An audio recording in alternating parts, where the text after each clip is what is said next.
ត្រីអណ្ដែងនិងគ្រឿងសមុទ្រកម្ពុជាត្រូវបានទូគីកំពុងសិក្សាលទ្ធភាពនាំចេញប្រមិត្តទូរទស្សនិកជនលោកតៅម៉ែនយ៉ាងលីនាយកគ្រប់គ្រងក្រុមហ៊ុន Dasu Balik Sili មានបំណងស្វែងរកអ្នកផ្គត់ផ្គង់ត្រីប្រាត្រីអណ្ដែងនិងគ្រឿងសមុទ្រកម្ពុជា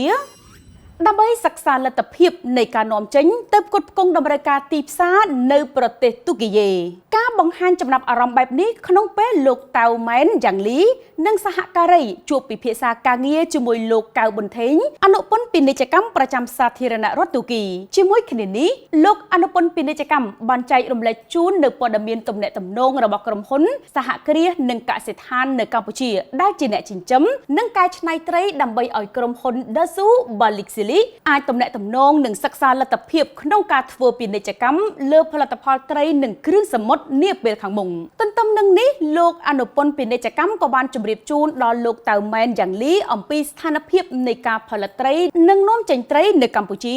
និងបានសាកសួរព័ត៌មានបន្ថែមពីលោកអំពីលក្ខខណ្ឌគុណភាព